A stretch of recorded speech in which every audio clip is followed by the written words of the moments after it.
High বন্ধুরা, ডিশের remote কিভাবে repairing করবে। তো চলুন ভিডিওটি শুরু করি। ভিডিওটি শুরু করার আগে যদি আপনি এই চ্যানেলে নতুন হয়ে থাকেন অবশ্যই সাবস্ক্রাইব করে পাশে থাকবেন, কারণ এরকম ইলেকট্রিক নিত্য নতুন ইন্টারেস্টিং ভিডিও আমি প্রতিনিয়ত আপলোড করে থাকি। তো বেশি কথা না বাড়িয়ে ভিডিওটি শুরু করা যায়। প্রথমে আমরা রিমোটের যে কভারটা হয় সেই কভারটা কিন্তু স্ক্রুড্রাইভার বা চাকু দিয়ে খুলে নেব। এখানে কিন্তু আমি স্ক্রুড্রাইভার দিয়ে খুলে নিচ্ছি। সান রিমোটে কিন্তু কোনো রকম স্ক্রু থাকে না, লক সিস্টেম থাকে, তাই রিমোটের কভারটা চেপে দিলে কিন্তু লক হয়ে যায়। লক হয়ে গেলে কিন্তু রিমোটটা খোলে না। এই স্ক্রুড্রাইভার বা চাকু দিয়ে কিন্তু রিমোটটা খোলার সময় খুলতে হয়। তো চলুন আমরা ফার্স্টে রিমোটটা খুলে নিই, নেওয়ার পরে দেখবো যে কি প্রবলেম হয়েছে। সুন্দরভাবে কিন্তু রিমোটের যে কভারটা হয় সেই কভারটা খোলা হয়ে গেছে। এবার আমরা পিসিবি বোর্ডটা হয় রিমোটের, সেই পিসিবি বোর্ডের দেখবো প্রবলেমটা কোথায় হচ্ছে।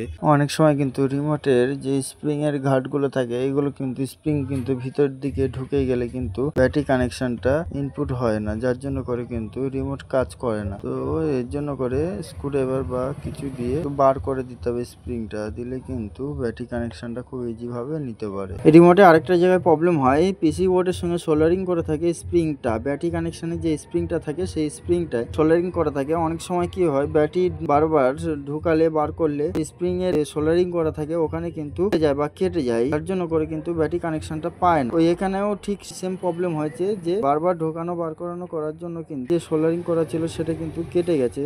তো এবার আমরা সোল্ডারিংটা ঠিক করে দেবো এখানে। তো স্প্রিংটা যার উপরে ছিল, যে পাত্তিটার উপরে সোল্ডারিং করা ছিল, সেই সোল্ডারিংটা আমরা যখন তুলছিলাম তখন কিন্তু পাত্তিটা কেটে বেরিয়ে গেছে, যার জন্য করে কিন্তু আমরা পাশে পরিষ্কার করে নিয়েছি। নেওয়ার পরে কিন্তু আমরা সোল্ডারিং পেস্টটা লাগিয়ে দেবো। দেওয়ার পরে কিন্তু আমরা এখানে সোল্ডারিং করে দেবো। আমরা কিন্তু পিসি বোর্ডের উপরে কিন্তু দেখুন সোল্ডারিংটা করে দিই। এবার আমরা স্প্রিংটা সোল্ডারিং করব, তার আগে স্প্রিংটা আমরা বসিয়ে নেবো ভালো করে। নেওয়ার পরে কিন্তু আমরা সোল্ডারিং করে নেবো।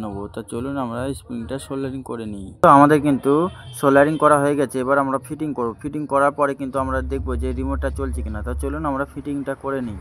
তো দেখুন রিমোটটা কিন্তু ফিটিং করা হয়ে গেছে। তো রিমোটটা কিন্তু চলছে, সেন্সরটা কিন্তু চলছে। ক্যামেরা অন করলে কিন্তু সেন্সর চলছে কিনা বুঝতে পারবেন। তো ভিডিওটি কেমন লেগেছে অবশ্যই কমেন্টে জানাবেন। আর যদি নতুন হয়ে থাকেন অবশ্যই সাবস্ক্রাইব করে পাশে থাকবেন, কারণ এরকম ইলেকট্রিকের নিত্য নতুন ইন্টারেস্টিং ভিডিও আমি প্রতিনিয়ত আপলোড করে থাকি। তো দেখা হচ্ছে পরবর্তী ভিডিওতে, তত সময় ভালো থাকবেন।